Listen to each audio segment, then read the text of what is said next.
War. War never changes. Point number 1, immediately I'm thinking more people at this party should have noticed the bright as the sun flash that happened outside, and wouldn't the TV signal have somehow been affected as well? Point number 2, the absolute absurdity and randomness that happens during this fight just boggles my mind, and I don't know if I love it or hate it. I mean, even with gunfire and screams echoing through the vault, 2 residents just casually wheeling jelly towards all the commotion, and Woody doesn't even tell them to get out of there, but to get the jelly out of there. And then this raider drops their gun to slam Tess' face onto a fork and just allows her to pick it up and shoot them with it. Let's not forget as well, Chet tries to talk down a jet-sucking machete-wielding raider who then gets cut in half by a closing door. There is absolutely no rhyme or reason to the slaughter, which both infuriates me as a person who likes good choreography and flow to a fight scene, but also makes me happy as a person who plays Fallout, because this is exactly what battles are like in the games, with all its janky AI and scripting. Also, the projector being shot and making it look like a nuke has gone off and the sky is on fire is a nice touch as well. Point number 3, I wonder where this Brotherhood of Steel base is located. At first I thought it might have been Lost Hills, the headquarters of the Brotherhood in New California and a location in Fallout 1, but Lost Hills didn't have runways, whereas this base is clearly located at an airport. My next thought then was this might be the Los Angeles International Airport, or LAX for short, but that idea got blown out of the water when we're showing the ruins of LAX in the very next episode. So I've got no idea where this base could be located that would match up with an IRL airport near or in Los Angeles, mainly because I'm not American and I have very little knowledge of American locations and geography. If any Americans listening do have that knowledge and might have an idea as to where the Brotherhood of Steel base could be located, let us know in a comment below. Point number 4, if anyone takes any stupid, bigoted issue with the character of Dane, played by Zelia Mendez-Jones, who also played Renner in Season 2 of Wheel of Time, and how they are non-binary and say some dumb shit like, oh, they just had to go and make Fallout woke. Newsflash, moron, Fallout was always woke. LGBTQ representation has been in the series since Fallout 2, possibly even in Fallout 1, and Dane is also not the first non-binary character to even be introduced into the series, with the characters of Burke and Orlando being added into Fallout 76. Where was your crybaby outrage about non-binary people being added into Fallout and the series going woke then, huh? Point number 5. So despite this Brotherhood of Steel airship being revealed to be called the Caswennen, an alternative name for King Arthur's ship the Prydwen from Arthurian legend, in a Vanity Fair article, you can actually make out in this shot of the airship that the word Prydwen appears to be printed onto it. So is this ship actually called the Prydwen? Is it the very same Prydwen from Fallout 4? Or did something happen to the Prydwen from Fallout 4 and this ship has been named or had the name Prydwen printed onto it to honour the original Prydwen? Could Prydwen be a class of airship, or is this just an Easter egg? Who knows? What do you guys think? Point number 6. What is it with Bethesda and having their Fallout games based around someone from a vault leaving to look for their family member? You had the Lone Wanderer in Fallout 3 leave Vault 101 to look for their dad, and then in Fallout 4 you had the Sole Survivor leave Vault 111 to look for their son. Even in Fallout 76, though not related to each other, your character ventures out into Appalachia to try and find the overseer of Vault 76. And now here we have Lucy, the naive wanderer, leaving Vault 33 to find her dad. All this has happened before, and all of it will happen again. Point number 7, I was hoping that outside of Vault 33 we'd see signs alongside the bones saying "let us in" and other similar phrases as a reference to the signs you find outside of Vault 101 in Fallout 3. Point number 8, okay, time to really talk about Fallout lore and our first oddity between the show and the games. When Lucy leaves Vault 33, we can see it is located near to Santa Monica Pier. Now, what other locations can you find near Santa Monica in Fallout? And by Fallout, I mean the first game, the Los Angeles Vault, aka the Cathedral, and it's that location which raises some eyebrows amongst fans who have played the original game. It raises eyebrows because the Cathedral was where the Master resided, the Master being the main antagonist of the first Fallout game. His original name was Richard, he was a resident of Vault 8, and he became mutated when he fell into a vat of forced evolutionary virus, FEV, at the Mariposa military base. He then embarked on a mission to forcibly mutate all humans into what he saw as the next step in evolution for mankind, super mutants. He found, however, that the only humans that would mutate successfully were those not exposed to the radiation of the wasteland, i.e. Vault dwellers. So, after discovering the Los Angeles Vault and relocating there from the Mariposa military base, he merged with its computer systems and learned the location of other vaults throughout the West, such as Vault 17, where the super mutant Lily Bowen in Fallout New Vegas was from. I grew up in Vault 17. I never even saw the sun until I was 75 years old. That was when super mutants raided the vault and carried a lot of us off. Yes, Leo, I'm getting to that part. They made me one of them, and they put me to work in an army that was going to conquer California. A spy, sometimes an assassin. I killed a lot of folks for the Master. Yes, Leo, you helped too. This show, however, tells us that despite being incredibly close to Vaults 31, 32, and 33, the Master never discovered them, or at the very least never bothered to try and break into them. A likely explanation, I think, is that the location of these three vaults would have been kept very top secret due to their purpose and the role they were meant to play after the apocalypse, which is revealed in a later episode. So they wouldn't have been listed in the computer systems of the Los Angeles vaults. Plus, the surface above these three vaults is very much the definition of a wasteland, just sand and nothing. Not even really any worthwhile ruins to scavenge, making it unlikely anyone, never mind the Master's super mutants, would have had any reason to investigate the area thoroughly enough to stumble across the entrance to the vaults. Point number 9, I've seen people take issue with how the Brotherhood of Steel is being presented as religious in nature here, with a guy blessing the knights with a censer. Mr. House in Fallout New Vegas, though, described the Mojave chapter of the Brotherhood as... They're a terrorist group, basically.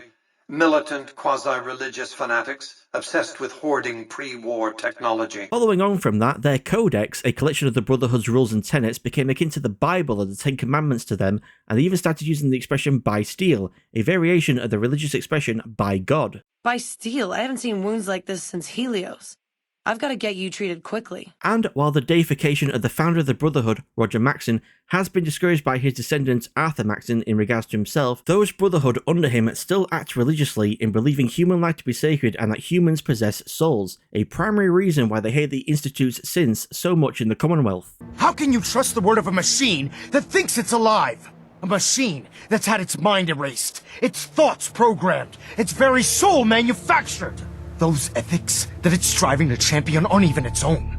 They were artificially inserted in an attempt to have it blend into society.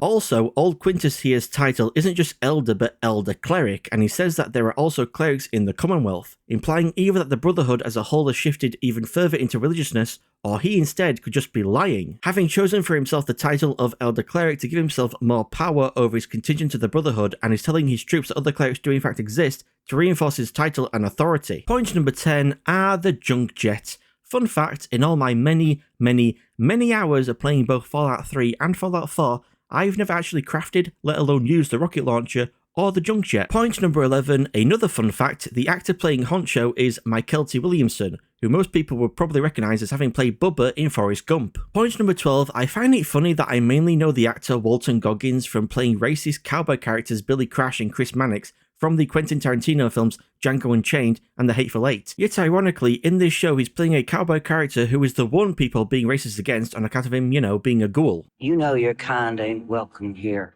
Point number 13, anyone else see actor Joel Marsh Garland and a chicken and immediately think of his character Scott O'Neill from Orange is the New Black and the mythical chicken that everyone wants to catch? No? Just me? Okay. Point number 14, I wonder where this is that the ghoul has been buried. Considering Honcho says Wilsig is headed to Moldova in California, where the ghoul is originally from, this implies they aren't currently in New California. So where are they? Mexico? To round all this off, my most disliked part of the episode goes to this story being another case of someone leaving a vault to look for a family member / other vault dweller. Give us something new already. And my most liked part of the episode goes to all the attention to detail that's gone into making the show feel just like the games. The clothing, the props, the sets, the music. Everything is just perfect. War. War never changes. Point number 1. So, despite the Enclave in Appalachia being wiped out, with only the AI Modus having survived in Fallout 76, the Enclave in California suffering a massive defeat at the hands of the Chosen One, who assassinated President Dick Richardson and destroyed their oil rig base in Fallout 2, the survivors from the oil rig then relocating west to Raven Rock in the Capital Wasteland under the new presidency of AI John Henry Eden, only to suffer 2 more major defeats at the hands of the Lone Wanderer and the Brotherhood of Steel when they assassinated John Henry Eden and destroyed both Raven Rock and the Enclave's mobile base crawler in Fallout 3, and all that's been seen of the Enclave since all that shit went down is just remnants, a term for ex-Enclave members now trying to keep their past a secret and just live in peace, like those you can recruit to aid you in the second Battle of Hoover Dam in Fallout New Vegas, or Brian Richter in Fallout 4. This show is now telling us that somewhere in America there is still a fully functional Enclave base doing experiments on dogs, and presumably FEV as well, since we get a glimpse of what looks like a super mutant being willed past Wilsig and Thor. So the question is, why hasn't the NCR or the Brotherhood done anything about this Enclave base? Well, knowing what we know about the NCR by the end of this season, they most likely haven't been in any position to do much in a while, but surely the Brotherhood wouldn't let a known Enclave base continue to exist. Also, I find it a bit odd that it's the Brotherhood in the Commonwealth who first hear of Wilsig and Thor escaping, and who then subsequently let the Los Angeles Brotherhood know about it. That at first suggested to me that the Enclave base is actually located closer to the Commonwealth on the East Coast, and Wilsig and Thor somehow managed to travel all the way across the country to the West Coast, maybe as part of a caravan. But then that idea gets pretty much disproven when we soon see Wilsig and Thor at a Yaogwai den, and Wilsig switches out his lab coat for a regular coat from his bag, something he probably would have done ages ago if he'd been travelling for weeks. And who even put out the bounty on Wilsig? Because if it was the Enclave themselves, shouldn't they be more concerned about not drawing the attention of factions who want to wipe them out like the Brotherhood? Point number 2. Okay, first, since when did the Enclave use Pip-Boys? Is this group of Enclave from a vault or just the scientists, since we see the soldiers don't have Pip-Boys? And second, I can only assume Wilsig throws away this very valuable and useful piece of tech because he believes it could be used to track him. Point number 3, this Fallout 4/76 looking turret's targeting systems really need looking at. It's so terrible at hitting something, it makes stormtroopers look like Vasily Zaitsev. Point number 4, keeping track of where people travel in this show, Lucy started next to the Santa Monica Pier, and walking with the ocean on her left means she's been heading north along the coast, and then later we see her start heading inland. Point number 5, Lucy, being the naive wanderer that she is, reacts perfectly in my opinion to seeing a tumbleweed rolling past. She even reaches for a gun. Point number 6, well, of all the robots I expected to see in this show from the Fallout games, I wasn't expecting to see the remains of an Assaultron from Fallout 4/76. And fun fact, this Assaultron is actually a cosplay from Twitter user at NoSleepCosplay. Really cool that the people making the show actually reached out to fans to use their custom creations. Point number 7, I actually think the nighttime scene between Lucy and Wilsig was supposed to take place after we see him at the Yaogwai cave, and before Lucy speaks to the guy trying to make water from sand, who kinda looks like actor Donal Logue. I think this because he appears to have already abandoned his lab coat and switched to a regular coat when he talks to Lucy at the campfire, but he doesn't do this till he's at the Yaogwai cave. So to me it seems the scenes have been reordered. Point number 8, I love the accurate depiction of how people would react when playing the games and coming face to face with a big ass monster. Even if you're wearing full power armor, when a Yaogwai or a Deathclaw gets close enough to start whacking you, you're going to freak out. Point number 9, did anyone else think at first that Titus was actually going to be revealed to be a woman? Turns out it's not, it's a guy, and that guy is actor Michael Rappaport, who has apparently been in a bunch of stuff, but I only know him from those cat videos he posted to his Instagram, you know, with that cat that looks like grandma the fucking thing. It's also funny that besides the cat that looks like it's wearing makeup, another cat appears in Michael's first video that's called Lucy. Point number 10. Sending me on stupid missions for remnants that turn out to be a fucking toaster. You know what you could do with a fucking toaster oven? Do you have any idea? I hope the Brotherhood never gets their hands on the toaster from the Big MT. A toaster is just a death ray with a smaller power supply. As soon as I figure out how to tap into the main reactors, I will burn the world. Point number 11. Good idea, Titus. Insult the only person who can save you right now from imminent death. Your intelligence must be at 10. Wait, is that a minus symbol? Minus 10? Jesus, Titus, you're a moron. Point number 12. Along with that one guy Lucy talks to that kind of looks like actor Donal Logue, why does this farmer guy kind of look like actor Stephen Root? Point number 13. If you were reminded of Megaton from Fallout 3 when Lucy enters Philly, that was apparently the intention according to director and executive producer Jonathan Nolan in this IGN article. Nolan wanted audiences to experience the wasteland as he did during his first playthrough of Fallout 3, when players are dumped from the vault into the appropriately named community of Megaton. I just remember the beauty of the way that environment was designed, Nolan recalls, all around this central unexploded Chekhov's nuke in the middle of town. Point number 14. Oh hell yes, a Brahmin. I don't know why, but I just love Brahmin. I'd always come to their rescue if I saw them being attacked. Point number 15. Neat use of slow-mo during this gunfight because it's just like the kill cam from the games, though I usually turn it off since it slows down the gameplay too much for me. Point number 16. I've seen a lot of people wonder what pistol the Gull uses that fires these missile-like bullets. It's not from the games, but people do like to compare it to the unique .223 pistol that gun from Fallout New Vegas, what with its high damage and a high crit chance. Point number 17, I actually thought Thor was going to have seemed to have died here, but then miraculously show up later on alive and well, but then seemingly die again, and that would just keep repeating, as if the Puppies perk from Fallout 3 was active or something. Point number 18, I wonder why they didn't have the ghouls say chems instead of drugs here. That's what they're usually called in the games after all. Red Brick never touches chems. Point number 19, so yeah, those weren't flamethrowers on the arms of the power armor, but instead jets, allowing the wearer to fly Iron Man style. I can only assume they went with this way of having the power armor be able to fly, rather than it having a Fallout 4/76 style jetpack, because it's a lot easier to pull off effect-wise, even though those two small jets really don't seem like they'd be enough to lift an entire heavy-ass suit of power armor. Point number 20, I don't understand why people got so mad that the power armor helmet can now open up like this. Just because we never saw the helmets do this in the games doesn't mean it couldn't be a thing, or maybe this is a recent upgrade to power armor helmets that has been applied since the games, you know? Point number 21, surely, with how far Maximus threw and kicked a rock before, he should have just smashed in the ghoul's chest completely with that punch, right? Point number 22, I tried finding out where these coordinates actually point to, assuming their latitude and longitude, and they're just complete nonsense. They in no way match up with the coordinates of Griffith's Observatory at all. Point number 23, and speaking of Griffith's Observatory, instead of walking northeast in the direction of it from wherever Philly is near Santa Monica, Lucy and Wilsig have instead walked southeast all the way down to the ruins of Los Angeles International Airport.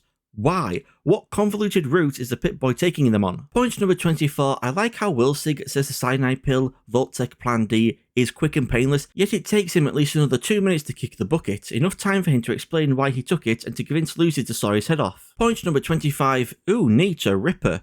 Looks like a different one than ones we've seen in the games. I mean, it can fold. I guess it's meant to be like a compact travel version.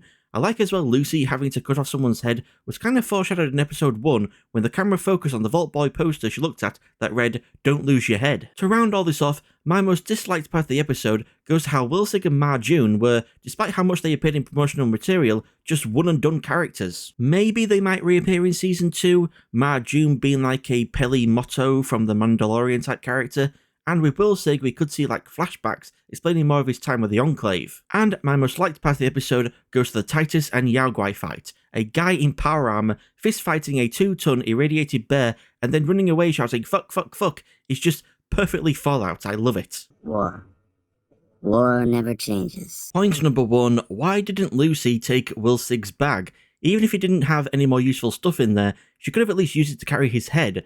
Though saying that this is Fallout, so someone walking around carrying a severed head probably isn't the strangest thing you might see. Point number 2, neat little additional function the show has introduced to the Pip-Boy here with it having a tracker. You can even select which icon you want for it, I like it. Point number 3, once again I tried to figure out where Lucy is by looking for an exit 12A near Hollywood Boulevard, but the only exit 12A I could find in the whole of Los Angeles on Google Maps was on the 101 northwest of Griffith's Observatory. Obviously, Lucy can't be there, she would have walked past her final destination, though saying that the Pip-Boy for some reason did lead her and Wilsig southeast from near Santa Monica Pier to LAX, so who knows. I am assuming though that either there used to be an exit 12A in 1950s America that isn't there now in current day IRL America, or this exit 12A is just entirely fictional. The show of course doesn't have to match exactly with the real world. In any case, Hollywood Boulevard is located not that far away from Griffith's Observatory, so Lucy was pretty close to finishing her quest only 3 episodes in. Point number 4, while the Gulpers in Fallout 4/76 are mutated salamanders, this Gulper appears to resemble more an axolotl. As to why it has a whole load of human-looking finger appendages inside its mouth, well, you probably already know, but I'll get into that in my review and breakdown of episode 7. Point number 5. Thou shalt get sidetracked by bullshit every goddamn time. The most perfect description of playing the Fallout games, if ever there was one. Point number 6. So just like the Brotherhood in the East, the Western Brotherhood, or at least this contingent of it, now also recruits Wastelanders into their ranks. Makes sense, there probably aren't enough Brotherhood couples having babies to keep the organisation's numbers up, so they'd either have to start recruiting Wastelanders or risk dying out. Point number 7, oh geez, the water chip's destroyed, you can't make another one, and the process is too complicated for a workaround system. Sounds like someone's going to need to leave the vault to find a replacement, or maybe not, but I'll go more into that in my review and breakdown of episode 5. Point number 8, oh would you look at that, the Ghoul and Lucy have ended up at California Crest Studios, the the same place we saw pre-war Cooper Howard acting at the start of the episode. Neat. Point number 9, so it turns out Cooper was either completely or partially the inspiration for the classic Vault Boy character, with even his cowboy outfit's colours being used for the colours of the Vault jumpsuit. Vault Boy's famous thumbs up was also Cooper's idea, and they both became known for it. That's why he was asked to give a thumbs up for a picture in episode 1. And speaking of Vault Boy's thumbs up, according to the Fallout.fandom.com wiki, a common internet rumour is that the Vault Boy's thumbs up is meant to be a method of determining whether an individual is a safe distance away from a nuclear blast or not. According to both Brian Fargo and Tremel Ray Isaac, this is not true,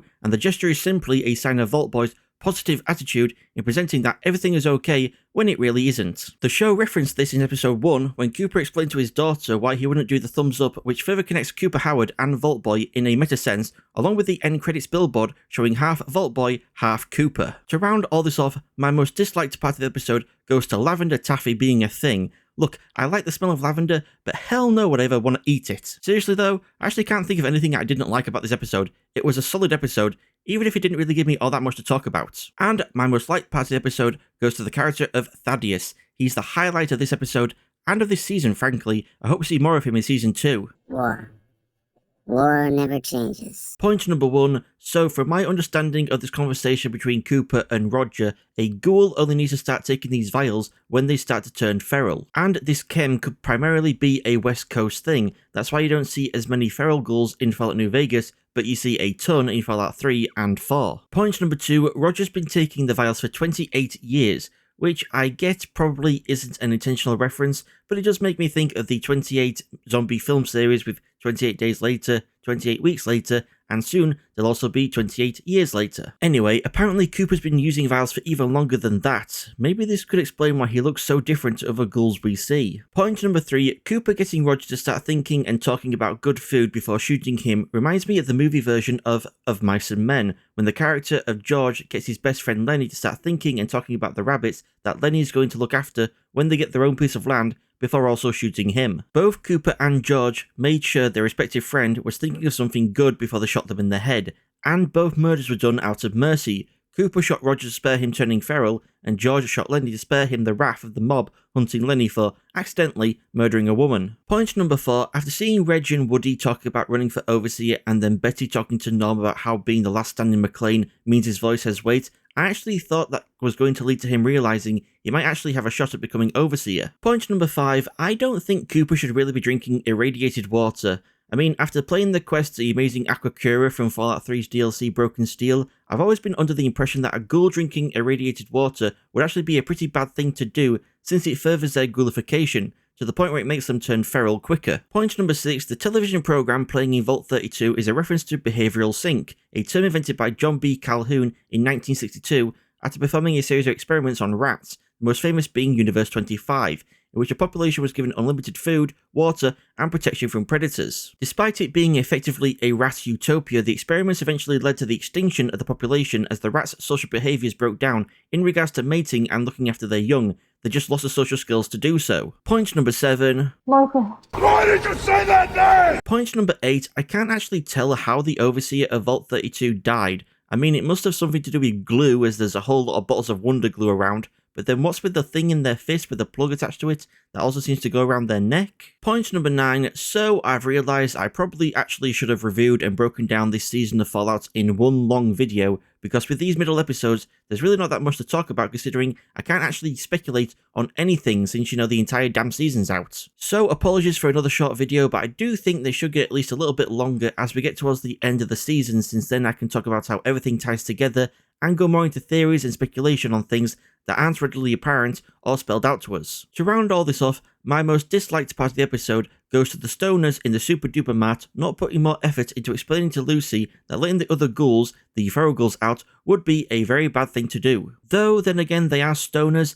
it's not like they're an aspirant to the Brotherhood of Steel or anything. Foreshadowing is a narrative device. And my most liked part of the episode goes to Norm and Chet walking through Vault 32. It's just like playing the games when you stumble across a vault and venture inside, not sure what you'll find. Will it just be empty, or full of Mirelurks, or full of plant people, or make you hallucinate, or contain only virtual reality pods, or be full of clones of a man named Gary?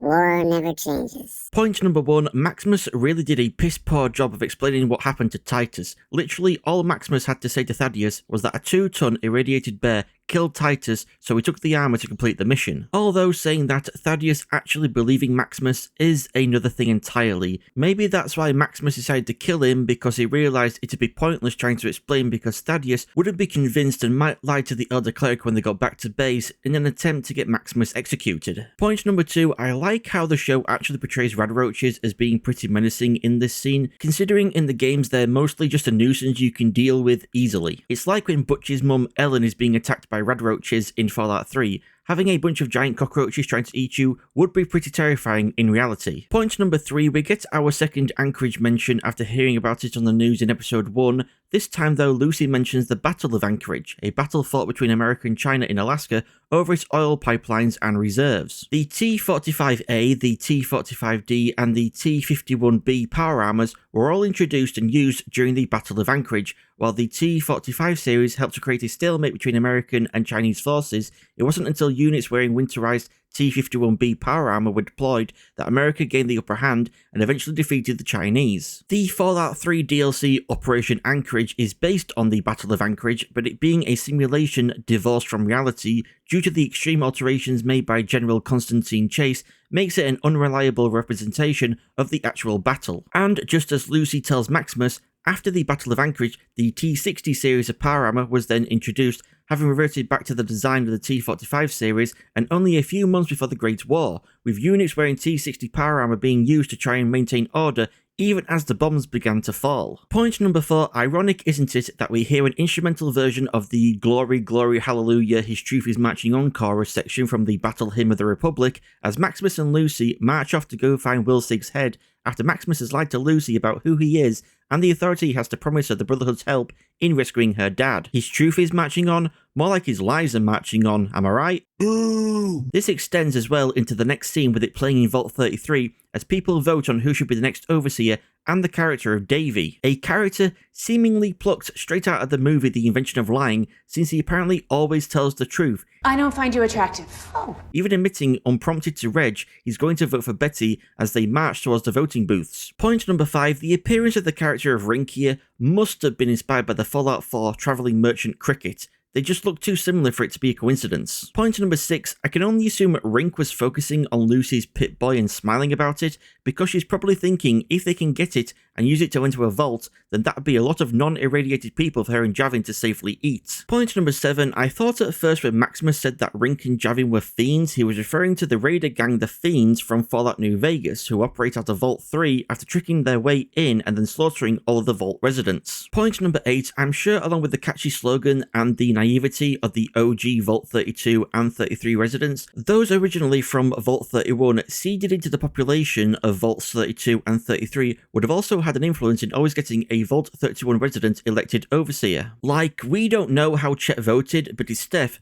originally from Vault 31, found out he wasn't planning to vote for Betty, then she would have influenced him to make sure he did vote for her. Point number 9, oh Shady Sands. The amount of confusion and controversy seeing this iconic location caused within the Fallout community was nuclear. Ooh. For now though, I'll just go into how where Shady Sands is located in the show does not at all match up with where it's located in Fallout 1 and 2. In Fallout 1, after leaving Vault 13 and heading east to Vault 15, you'll come across a location named Shady Sands, a small town built from scratch by people from Vault 15 using the Vault's GECK. They built this town east of the Sierra Nevada mountains in the Death Valley region. However, when you encounter Shady Sands, now called New California Republic, in Fallout 2, its location, along with Vaults 13 and 15, have been moved further west, closer to the Mariposa military base. If Shady Sands is meant to be in the same place in the show as it is in the games, then that would mean Maximus and Lucy have walked north for about 5 days past Griffith Observatory for no apparent reason. Obviously they didn't do that, which means the show, just like Fallout 2 did, but a lot more drastically this time, has repositioned Shady Sands, this time from the Death Valley area to Los Angeles. This, however, raises the question, has the show then combined Shady Sands with the Fallout 1 location of the Boneyard,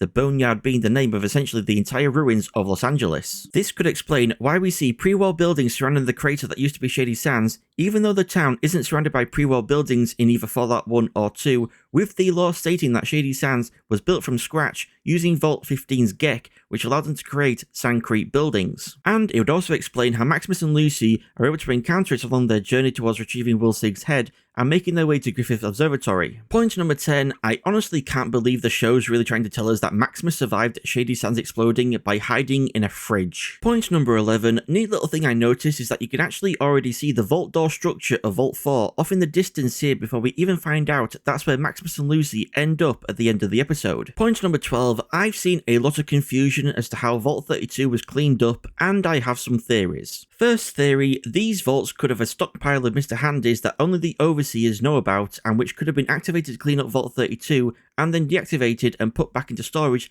leaving the residents of Vault 33 none the wiser. Second theory, people from Vault 31 could have been woken up, sent to clean Vault 32, and then were frozen again. Third theory, Vault 33 people, originally from Vault 31, dealt with the bodies and blood in Vault 32 first before OG Vault 33 members did the rest of the cleanup. I lean more towards this theory, even if there is the slight wrinkle of Chet saying to Norm, "What is happening here?" Like he doesn't know that people from Vault 33 have been cleaning up Vault 32. But then Norm says to Betty, "Great job cleaning up," which doesn't get a "what do you mean" type reaction from her, which either means she's bought his and Chet's story that they were just planting potatoes, or she's just playing along with him. And could also mean that Chet did know about the cleanup, and him asking Norm what is happening here was more like, why is Betty having us go into Vault 32 at all, which then leads to the reveal that she's planning to send people from Vault 33 to go live in 32. To round all this off, my most disliked part of the episode goes to Maximus not putting more effort into explaining how Titus died to Thaddeus, though I doubt it would have mattered if he did, since Thaddeus probably wouldn't have believed him or just betrayed him later on anyway. And my most liked part of the episode goes to seeing again after 26 years the iconic location of Shady Sands, even if it has been moved from its original location and then also destroyed. War never changes. Point number 1, this phone number on screen is an actual phone number you can call and text. If you call it, it sounds like you're connected directly to someone suffering in the fires of hell.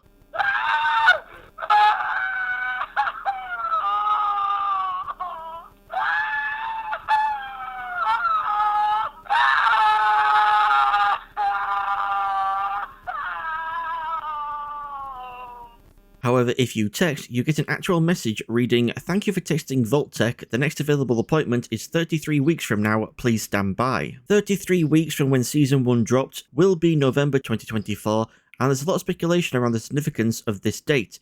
Could it be perhaps when the next Fallout game will be revealed? Point number 2, Cooper drops the third mention of Alaska after the news report in Episode 1 and Lucy in Episode 5, and the second mention of the battles that took place there, again after Lucy in Episode 5, revealing as well that he actually fought in them whilst wearing the T-45 series of power armor. And while I know it's probably not an intentional reference, Bud and Cooper mentioning the design flaws of the armor, but it still looks great and was released anyway, makes me think of games in the Fallout series that were buggy and flawed, but still looked great and were released anyway. I'm especially looking at you, Fallout 76. Point number 3, on the newspaper Cooper looks at here, you can see another article title which reads, "Nuka-Cola walks back New Nuka," which is a reference to when Coca-Cola changed the recipe of their famous drink in 1985. It received the unofficial name of New Coke and ended up being a failure, with many people preferring the old flavour, which was re-released as Coca-Cola Classic only 79 days after the release of New Coke, which in 1990 was officially named Coke 2 and then discontinued entirely in 2002. There is also a conspiracy theory regarding New Coke, where it is believed it was all a ploy since the re-release of the previous formula as Coca-Cola Classic resulted in massive sales for the company,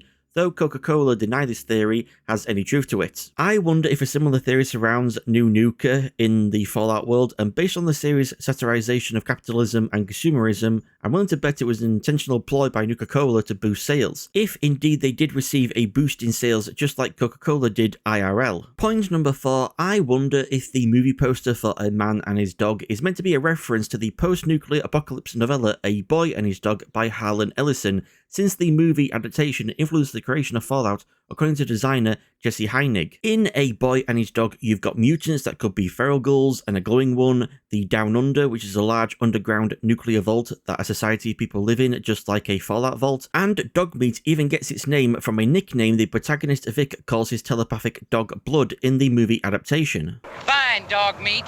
Point number 5, I knew Matt Berry voiced the Mr. Handy robots in this show, but I wasn't also expecting to get an origin story as to why Codsworth, the Fallout 4, is called Codsworth and where his voice comes from, with Matt Berry's character Sebastian Leslie having played an in-universe butler character called Bartholomew Codsworth, and then selling off his vocal rights to be used for the Mr. Handy robots. Point number 6, so it turns out a bunch of the people in Vault 4 are survivors from Shady Sands exploding, and my question is, why is it then that they have chosen to settle in Vault 4? On the billboard Lucy and Maximus looked at in the previous episode, we see that it says that Shady Sands was the first capital of the New California Republic, which implies that it no longer was the capital when the billboard was posted, and another place is the capital of the NCR. So why didn't these Shady Sands survivors, these New California refugees, travel to the NCR capital? Is it too far away maybe? And later on in the episode, we find out that they worship Moldava as the Flame Mother for some reason. So why don't they live with her and the other New California remnants at Griffith Observatory? Do they not know she's there even though everyone knows who Moldava is? Everyone knows who Moldava is. And they send people to the surface to forage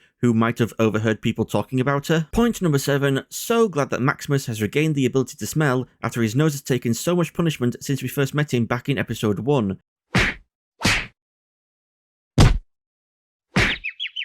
Maybe that's why he says he thinks Lucy smells good. He wasn't trying to flirt, he was just stating a fact since he's able to smell again. Maybe though he is trying to flirt. I mean, Lucy seems to take it that way and pretty bluntly asks if he wants to make the beast with 2 backs. This isn't out of the ordinary for her with how we've seen her act in the past, like when she spoke to Chet before she got married and then to her new husband. In fact, everyone in Vault 33 acts very blunt and to the point. A point against Maximus trying to flirt with Lucy though is how he describes a man arriving. It sounds like he and maybe the other aspirants have been taught abstinence through fear and horror stories. This would make sense as it plays into the religious aspects of the Brotherhood of Steel. I will admit though, I and seemingly many other people thought at first this conversation between Maximus and Lucy was kinda cringe and awkward, and after the test subject sign was revealed over their door, I thought they'd secretly be given chems or something, and that's why they were acting so weird. But in actuality, I think it just comes down to Lucy's bluntness and openness and Maximus's lack of sexual education. Point number 8, also tying the past to the present, room 604 that Maximus and Lucy are in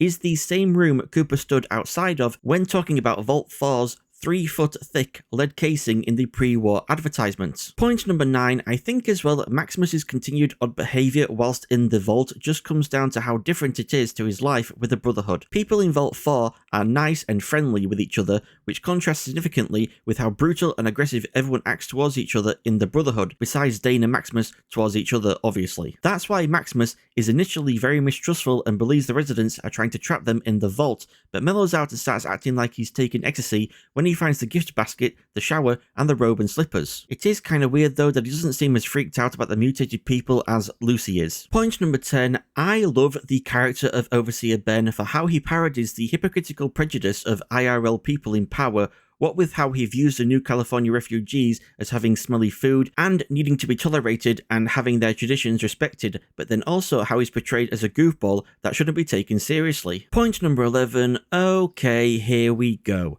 Alright, let's get into the fall of Shady Sands, the date 2277, and the nuke going off, shall we? Just like how Shady Sands being moved from where it was shown to be located in the games and then it being destroyed, these blackboard drawings also caused mayhem within the Fallout community. The main cause of this chaos being the date under the fall of Shady Sands, 2277. Now why is this a problem? Well, 2277 is 4 years before Fallout New Vegas takes place, and because people equated 2277 as being the year Shady Sands fell, it led them to believe Fallout New Vegas was being retconned into non-existence. The argument being, if Shady Sands had gone bye-bye in 2277, then someone in 2281 would have mentioned it at least once to the courier character during Fallout New Vegas, Plus, how could the NCR be able to wage its campaign in the Mojave without the support of Shady Sands? Ignoring the possibility that Shady Sands at that point might no longer have been the capital of the NCR anymore, so support could have been coming from this other location rather than from Shady Sands, since it's been confirmed that Fallout New Vegas hasn't been retconned, that means Shady Sands actually hadn't been destroyed by the time of the game. While this sounds like a contradiction, like if Shady Sands fell in 2277, how is it still around in 2281? You should think of the fall of Shady Sands as being like the fall of Rome. Rome didn't fall overnight, it declined over hundreds of years, so the fall of Shady Sands just started in 2277. In fact, this fall of Shady Sands happening between 2277 and when it turned into a crater could have been what led to a different location becoming the new capital of the NCR, and Shady Sands reverted back to its original name of Shady Sands after having been renamed New California Republic back in 2186. People also confuse Shady Sands being nuked as being the reason why it fell, which is just not true. It's been revealed by none other than Todd Howard himself that Shady Sands exploded not long after New Vegas, so not that long after 2281. This means the fall and the mushroom cloud are disconnected events, as shown on the blackboard by being separated by an arrow. So you can all rest easy knowing that Fallout New Vegas is still canon and the timeline of events still makes sense. You can, however, keep ripping your hair out over the fact that Shady Sands in the show isn't where it's goddamn supposed to be. Point number 12. Hearing the Fallout theme play as Lucy lifts up the NCR flag gave me chills, even if it does sound more like the Fallout 4 version rather than the one from New Vegas. Point number 13, President of the government, Sorrel Booker here, shares a very similar name to actor Sorrel Buck, who is best known for playing the character of Commissioner Boss Hogg in the Dukes of Hazzard TV show. I don't think Boss Hogg was fond of eating irradiated meat and spitting out the cysts in the Dukes of Hazzard though, but then again I've only ever seen the 2005 movie adaptation, so who knows. Point number 14, I wonder why Cooper says he's guilty as charged for having gutted the Super Duper Mart when it wasn't him that did it. I mean, he caused it to happen by taking Lucy there, but he didn't personally damage Snip Snip and have the ghouls and feral ghouls released, thus getting the two stoners killed. Point number 15, is it just me, or does the person in this wanted poster on the left look kinda like a Fallout 4 style super mutant? Point number 16, I like how in the shrine there appears to be just a straight up screenshot of President Kimball from Fallout New Vegas. I wonder who the mutant looking person in the other picture frame is though. Maybe it was whoever was overseer when the New California refugees showed up at Vault 4 and allowed them in. Point number 17, oh yeah, big shock that Moldova was alive before the Great War, but I think I'll hold off on getting into that until we learn more about her in the last 2 episodes. I will say for now though that it's funny how pre-Great War she held her meetings at Hollywood Forever, which was a funeral home, cemetery, and did cremations, and is then known post-Great War as the Flame Mother after Shady Sands has been turned to ash, which the Shady Sands survivors in Vault 4 rub onto themselves whilst attending a prayer meeting. To round all this off, my most disliked part of the episode goes to how dumb President Booker was in cutting Cooper's restraints, allowing him to sew back on a trigger finger, and then ordering Sheriff Rex to take Sheriff Troy's guns away, just making it as easy as possible for Cooper to gain the upper hand. And my most liked part of the episode goes to the Fallout theme playing when Lucy lifts up the NCR flag. I know it's fan service, and a very small piece of fan service at that, but I still thought it was great, a very nice touch. War never changes. Point number 1, the classic NCR Ranger armor.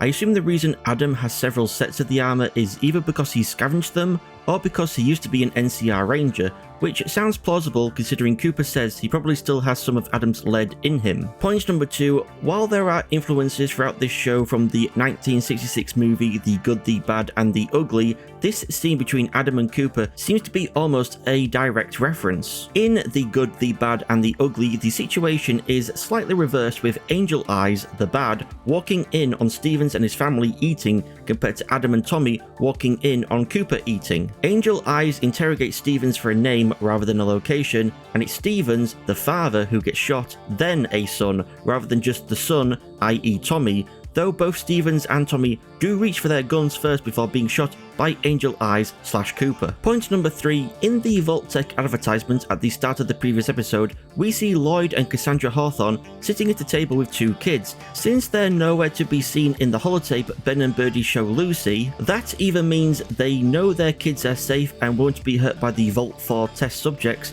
or that the kids we saw in the advertisements weren't actually their kids at all, but just actors. In any case, the Hawthorns are fucking dead, son. Point number 4, Ben says the Gulper we see in the holotape was his great uncle Peter on his mum's side. Was this one of the Gulpers we saw a woman giving birth to, then getting eaten by in the holotape Lucy watched at the end of the last episode? Could it have been the one we saw floating in a tank that Lucy walks past before discovering that holotape?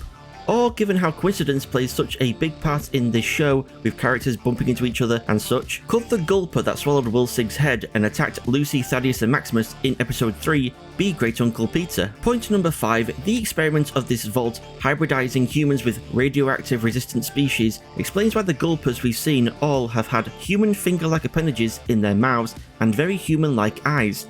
They're the result of hybridizing humans with, I assume, axolotls. Point number 6, I like to think with how Thaddeus went back to make sure Thor could breathe whilst in the Nuka-Cola box, that he would have returned to free Thor as soon as he was able to, and he wouldn't just leave her in there to starve to death. Point number 7, I just love this subversion of what you're expecting to happen here to Lucy, that she's going to be executed, when the entire time she's been down in Vault 4 has been proof that they abhor violence, they all live together happily, they care for the test subjects down in level 12, they took in refugees and also Lucy and Maximus and gave them aid. Like, obviously there was no way Lucy was going to die here, but you might have thought that at the last minute Maximus would show up in his power armor and save her. But if you've actually paid attention, you know immediately she's in no danger whatsoever, because there's no way anyone in Vault 4 would actually execute someone, let alone watch. Point number 8. Without the fusion core, this armor is useless. I can't be a knight. If you're nothing without this suit, then you shouldn't have it. Point number 9. If my dad found out that I destroyed an entire community to save him, that'd break his heart.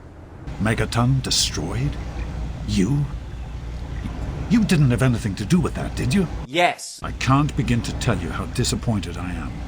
That goes against everything I ever taught you. Point number 10, so unlike fusion cores in the games where you're able to find a bunch of them but they don't last very long, in the show they appear to be a lot rarer but last quite a long time. How they are shown to work in the games though comes down to it just being a gameplay mechanic, so that you can't just use your power armor 24/7. Either that or power armor in the games is just incredibly energy inefficient. It would have been funny as well if it turned out Lucy and Maximus didn't even have to return the fusion core because Vault 4 had multiple of them, which would make sense to me unless the show's saying fusion cores last for like 1,000 years before they're depleted. Then again, Vault 33's water chip, a very vital piece of equipment needed to keep the people inside the vault alive, broke and they didn't have a spare readily on hand, so maybe Vault 4 only having one fusion core isn't too much of a stretch. Point number 11, so because of all the bullshit sidetracking Lucy since she cut off Wilsig's head at LAX, the 6 to 7 hour walk it should have taken her to get from there to Griffith Observatory has instead taken her at least 2 weeks. I would say talk about taking your time, but of course it isn't Lucy's fault. Point number 12, I'm glad Maximus finally decided to tell Lucy the truth and not keep picking the lie option all the time. A relationship built on lies has a weak foundation after all. Point number 13, DJ Carl at KPSS playing fiddle music reminds me of Agatha from Fallout 3, who would play classical music over the radio, though she would play pre-recordings of herself playing the violin rather than records of fiddle playing like Carl does. Point number 14, I believe it was Betty who had the New California Raiders poisoned since they'd fulfilled their purpose, along with the failure of the Vault's water chip in getting Betty elected Overseer. Yep, you heard me correctly. I think the water chip was made to intentionally break and was going to always have broken to pave the way for someone else to have been made Overseer. I don't think it was originally going to break anytime soon, but since Hank had been kidnapped, the residents of Vault 33, originally from Vault 31, most likely moved up the date of when the water chip would fail to create a crisis necessitating the need for a new Overseer to be elected. Why they couldn't have just used the already existing crisis of no longer having an Overseer because Hank had been kidnapped, I don't know, but I can guess that maybe they thought they needed a little extra crisis to ensure Betty would be elected and not Reg or Woody, because after all, when things look glum, vote 31. Also, on the topic of the water chip, I don't actually think it's as much of a catastrophe as it seems to be, since Vault 32 presumably still has a functioning water chip, and Vault 31 most likely has spares to ensure if any of the water chips legit did unexpectedly break, they wouldn't have to resort to a Fallout 1 style situation. Point number 15, tying the past to the present again, Ghoul Cooper has ended up back at Hollywood Forever, the place where he met Moldava pre-war, and isn't too far away from where she currently lives post-war, Griffith Observatory. Point number 16, I wonder why Cooper chooses to call Ford dog meat. But then I also wonder why any of the dogs in the other Fallout games also have the name Dogmeat. Maybe it's just a common name for dogs in the post-war world. Point number 17, this is why I love Thaddeus' character and why I don't actually believe he left 4 in that box to die. Sure, he can be an asshole sometimes, like with Maximus at the Brotherhood base, but he gives a reason for that. But other times, he just tries to get on well with people. He doesn't seem to actually be that much of a fan of the music Carl is playing, but he thanks the guy for letting him use his radio, agrees with him on everything when talking about the music, and then even goes on and compliments him on all of his traps. And one of those traps is just a giant mouse trap, which is just mwah. My compliments to the chef as well. Point number 18, I guess Thaddeus' game glitched and gave him 0% chance to hit on all of Lucy and Maximus's limbs. Point number 19, so just like how his foot healed up pretty good, Thaddeus here gets an arrow in the neck but doesn't die, pulls it out and it heals almost instantly. Maximus guesses that Thaddeus might now be a ghoul, but I wonder if he's correct about that. Sure, the liquid the chicken fucker gives Thaddeus looks similar to what Cooper takes, but Cooper takes it to not become feral, to not become more of a ghoul. So surely, if it's meant to ensure someone doesn't become more of a ghoul, it shouldn't turn someone who already isn't a ghoul into one, right? However, while we haven't really seen ghouls regenerate in the games, they are known to heal at a greater rate than non-ghouls, especially when around radiation. Plus we hear from Patches in Fallout 3, and we see with Cooper in the previous episode, that reattaching lost body parts is a pretty simple thing for ghouls to do, since Cooper reattaches his finger using only a needle and thread, and it becomes fully functional again. And Patches also lost a finger once, but had a doctor reattach it to him. There are those though who take Thaddeus' regenerative abilities to mean he hasn't turned into a ghoul, but instead into a super mutant. That's what the chicken fucker gave him, was some form of FEV, forced evolutionary virus. This would be a much different way of turning someone into a super mutant than what has previously been established, which is to submerge someone into a big vat of the bubbling green FEV goo. So I think Thaddeus now being a ghoul is more likely than him now being a super mutant. What do you guys think? Point number 20, just something I noticed, no idea if it means anything, but when we saw Davey get his assignment to Vault 32, he's ecstatic about it, and then when he and the others head into Vault 32, he's the only person from what I can see that isn't carrying anything. I mean, even Woody, who decides he's not going, has like a small case with him, so what? Did Davey just have like absolutely nothing he wanted to take with him to start his new life as a resident of Vault 32? Point 21, while it's awesome to see the hacking minigame, it's a shame Nom guessed it on the first try. I would have preferred it if the words for him to choose from had been pretty long, and he got it wrong 3 times but then managed to clinch it on the last. Maybe he could have also thrown in a couple of matching brackets to get rid of some duds. Then again, Norm seems to be the type of character that specced into all of the brainy, special, skilled traits and perk options rather than the brawny options, so the hacking giving him short words and not many to choose from does still make sense. To round all this off, my most disliked part of the episode goes to what I was just talking about with the whole Norm guessing the right word in the hacking minigame on the first try thing. Like he could just somehow see which word was the right one, even though there's no way to know without guessing or just getting lucky. And my most liked part of the episode goes to the interaction between the chicken fucker and Thaddeus, especially when the chicken fucker says the line, "That's the sound of your lower intestine falling right the fuck out."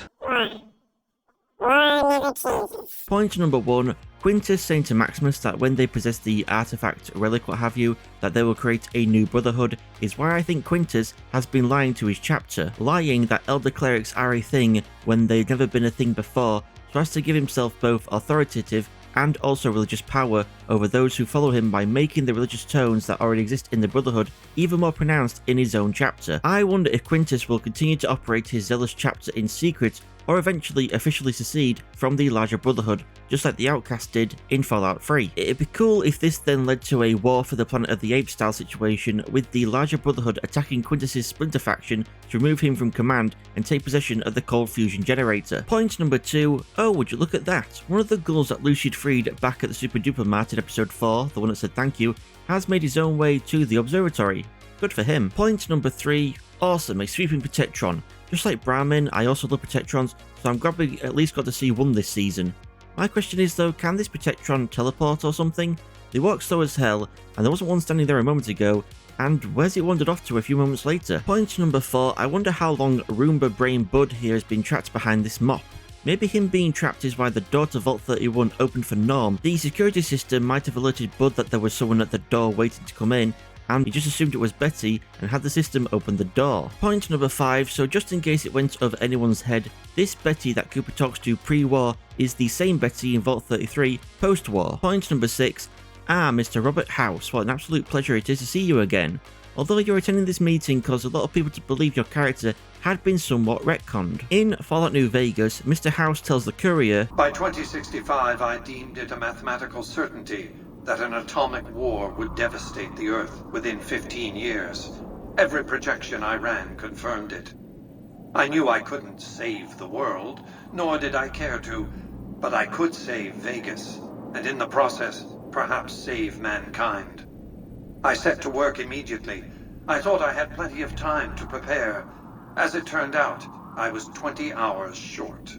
The thing is, how could House not know exactly when the bombs were going to fall, since Barb tells everyone at the meeting that Vault-Tec themselves will initiate the Great War? Well, that begs the question, did Vault-Tec in fact drop the bombs first? I mean, just because Barb says they would, doesn't mean they did.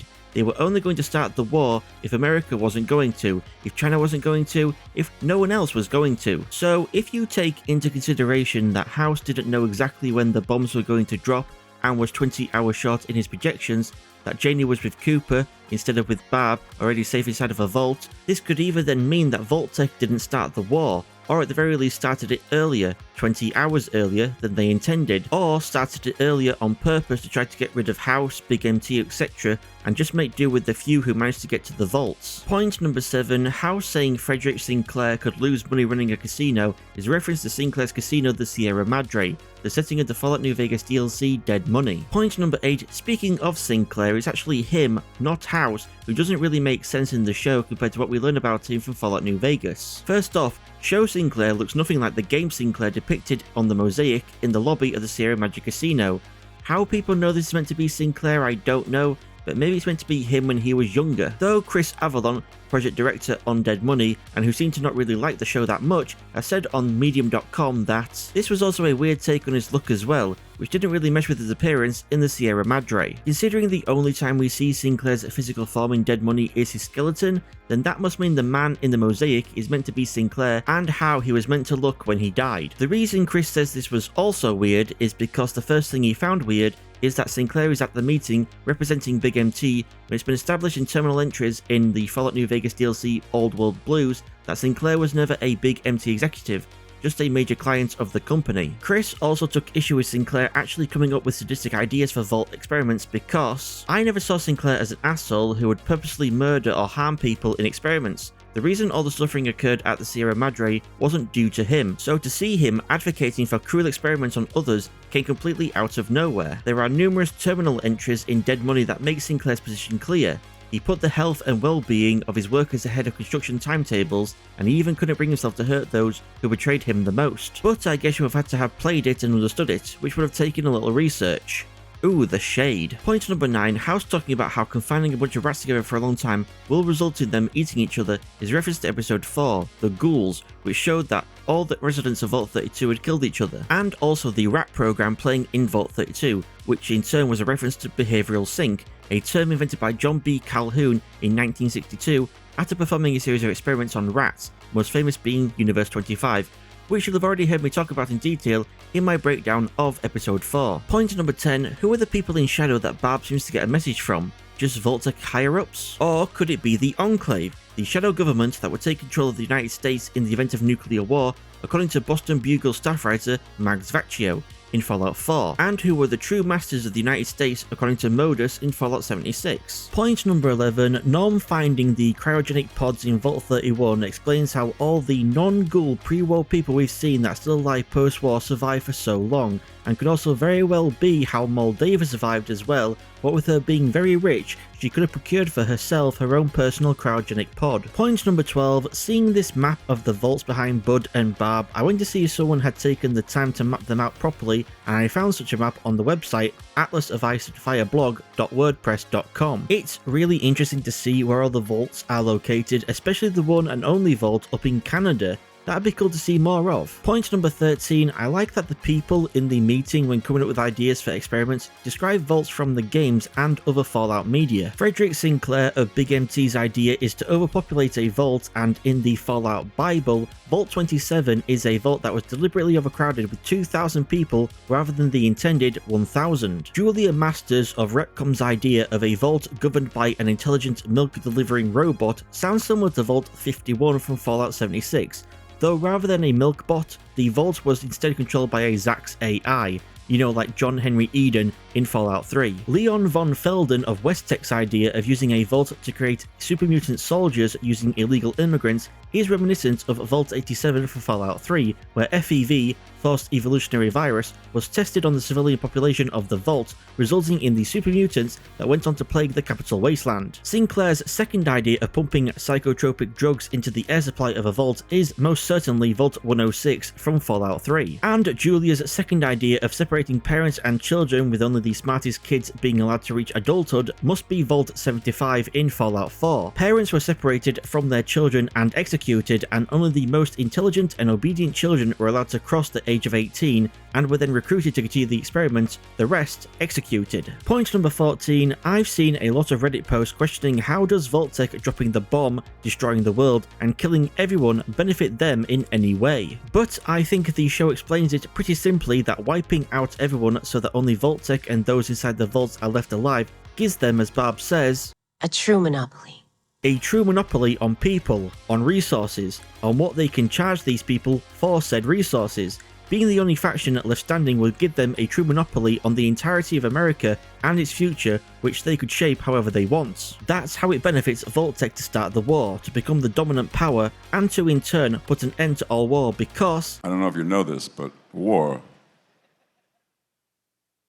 never changes. Point number 15, so this explains why Cooper was mentioned to no longer be married to Barb in episode 1 because of her working for Vault-Tec and going along with their evil plans. It could also explain as well why he treated Lucy so harshly. She was also part of Vault-Tec, having come from a vault, and also explains why he shot Billboard Vault Boy's face in episode 3. He hated the character for having inspired its creation, and the thumbs up with his photo shoot. The dads at the party in episode 1 also calling him a pinko, a derogatory term for someone with left-wing or liberal views, implies Cooper might have continued attending the alleged communist meetings at Hollywood Forever with Charles Whiteknife. Point number 16, I've seen people wonder how Maximus even knows where Lucy is to be able to tell the Brotherhood where to go to find the head and what's inside of it.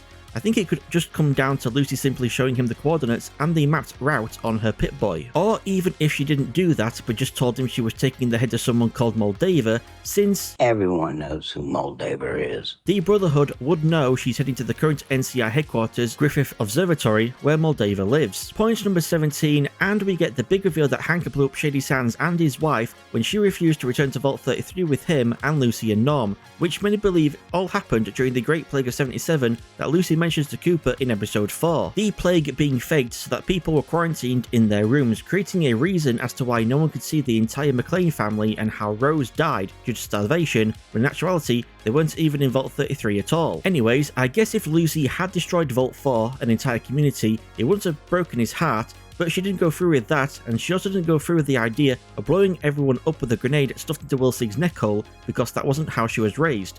Hank must be a do as I say, not as I do type of dad then. With Hank blowing up Shady Sands, it begs the question how he did it. It being a crater, the drawing of a mushroom cloud in the classroom in Vault 4, and with Thaddeus saying to the chicken fucker that Shady Sands is radioactive as all hell, it's most likely Shady Sands got nuked. But again, that begs the question, how then did Hank nuke Shady Sands? Did the town have a nuke stored somewhere in it or under it? Did Hank have access to a Vault-Tec controlled nuclear silo and launched a nuke at Shady Sands? Or maybe rather than a ground-based silo, there's instead a Vault-Tec satellite carrying nukes on it and it dropped a nuke on Shady Sands from orbit. Or just like how Lucy was going to smuggle in a live grenade hidden inside Wilsig's head, Hank had a nuke smuggled into town and remotely detonated. Then there is the fact that the Brotherhood showed up at Shady Sands not long after its destruction, as shown in Maximus's flashbacks. Was this lone knight in power armor just coincidentally accidentally in the area at the time and decided to check it out, or could the Brotherhood, regular enemies of the NCR, have helped Hank in destroying Shady Sands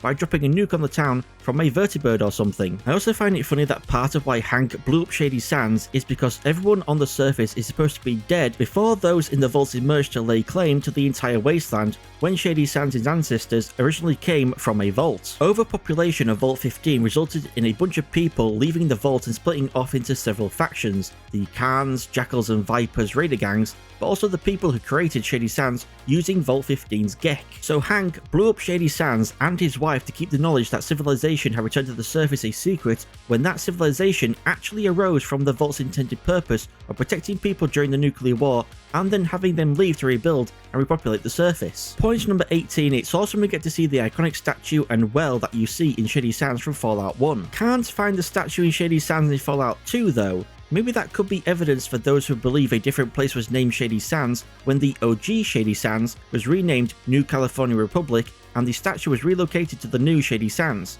Who knows? Point number 19. Many have interpreted this look between Rose and Moldava in Shady Sands, along with how highly Moldava speaks of Rose and how she holds dead feral ghoul Rose's hand at the end of the episode, to mean that the two were romantically involved. Certainly possible, same-sex relationships is certainly not a new thing for the Fallout franchise, but then that begs the question, why was Moldava willing to put Rose's children in danger when she tricked her way into Vault 33 with her New California Raiders to kidnap Hank? Well, recently I watched a Law Lodge video called You Were Lied To About Killdozer, where they talked about Marvin Heemeyer, who they called a reasonable man who was forced to do unreasonable things. And that's how I describe Moldava, a reasonable woman forced to do unreasonable things. In this case, using violent raiders to kidnap a guy from a vault, putting the innocent people and the children of her alleged former lover that also lived there in danger. Point number 20, Moldava reveals that what Wilsig stole from the Enclave and what Lucy has delivered to her is the final most important piece in creating cold fusion.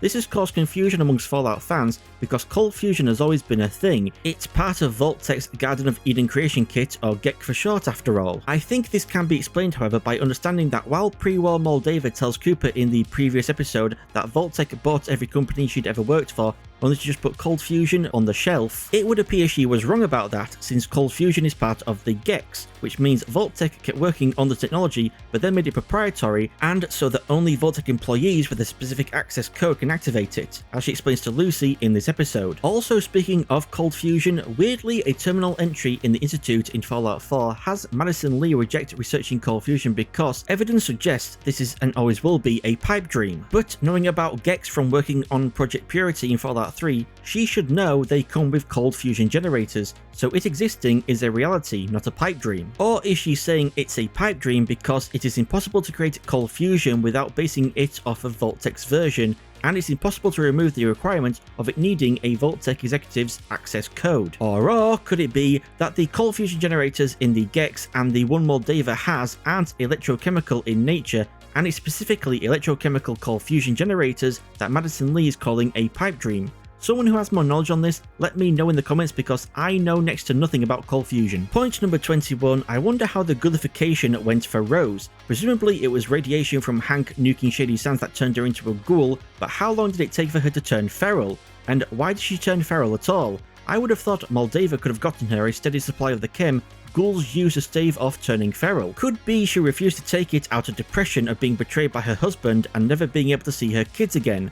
Though since a poor mental state can result in a ghoul turning feral, I wonder if her possibly becoming depressed and most likely antisocial as well could have turned her feral before Moldava was even able to get to the chem. Point number 22, the numbers Hank types into the keypad, 101097, is actually the release date of the original Fallout game, the 10th of October 1997. Point number 23, good thing for Moldava that there wasn't like a self-destruct code that Hank could have typed in instead, ruining everything for her. Point number 24, and this is the last we see of Norm in this season. He walks towards the cryopods, implying he might enter one, but I think next season we'll see Betty enter Vault 31 to find Norm because she's realised he's gone missing. Point number 25, The classic trope of someone vomiting before heading into battle. Point number 26, don't you just hate it when you automatically enter dialogue with someone and you have to wait for them to stop talking to finally start shooting? Point number 27, people wondering, since Cooper knows about this flaw, why didn't he try to exploit it back when he fought Maximus in Philly in episode 2 to immediately kill him? Well, it could be since he says to Maximus during the fight, "You drive that thing like a fucking shopping cart." He knew the person wearing the suit wasn't very good at operating it, so he knew he was never in any real danger of being beaten by them. But also, in this scene, we get a close-up of the bullet Cooper loads into his gun, and it isn't the same as the bomb bullets he used back in Philly, so maybe only this type of bullet is capable of penetrating the welding just below the chest plate, and Cooper didn't have any on him back when he fought Maximus. Point number 28, also people wondering, why don't those wearing power armor just turn on their torches to be able to see? But I can understand why they might not want to. Even if they turn on their lights, they don't know where Cooper is to shine them on him, but lighting themselves up like a Christmas tree would definitely help in letting Cooper know where they are and where to shoot. They probably figured if neither them nor Cooper could see where to shoot, no one would have the advantage until Cooper decided to fire, and they could just shoot in the direction of the muzzle flash. Unfortunately, the reactions are too slow to hit him when he does start shooting again. Point number 29, this whole shooting in the dark also reminds me of a similar scene from the movie Equilibrium, where Christian Bale takes out a whole bunch of sense offenders in the dark with the only light coming from his gun's muzzle flashes. Point number 30, god damn, Hank really put on that power armor quickly and quietly, didn't he? Point number 31, Cooper asking Hank where his family is must mean Cooper either knows, suspects, or is just really hoping that his ex-wife and daughter also went to the cryopods to ride out the war and the subsequent 200 years. And hearing him say this to Hank, it also made me think that he managed to get Janie from the birthday party to whichever vault her and her mother, but apparently not him, were assigned to. But then, that would mean he would already know where his family is if he took her directly to the vault. So I think the more likely scenario was that Cooper just took Janie to where he knew Barb would be, and was then left behind when Janie and Barb were taken to their vault in a Vault-Tec car or vertibird or something. Point number 32, where did Dane, the rest of the Brotherhood, and Cooper disappear off to that only the night Cooper made headless and Maximus made it to Lucy, with Cooper then reappearing a while after, and then Moldava as well not long after that. Point number 33, it would have been interesting to see Cooper and Moldava interact and to hear what they'd have to say to each other about everything that's happened. Shame. Point number 34, really nice tease of a Deathclaw by seeing a skull of one, especially since a Deathclaw appearing in season 2 has been seemingly confirmed according to showrunner Graham Wagner in a TheWrap.com article. We wanted to get Deathclaws, but we didn't want to just throw it away. It's such a monumental piece, we want to save something for season 2 to be able to do it properly, not just added on to the massive world building we had to do already in season 1. So season 2, we're very excited to finally tackle one of the most iconic elements of the games. Point number 35, hell yes baby, it's New Vegas, hype levels at maximum.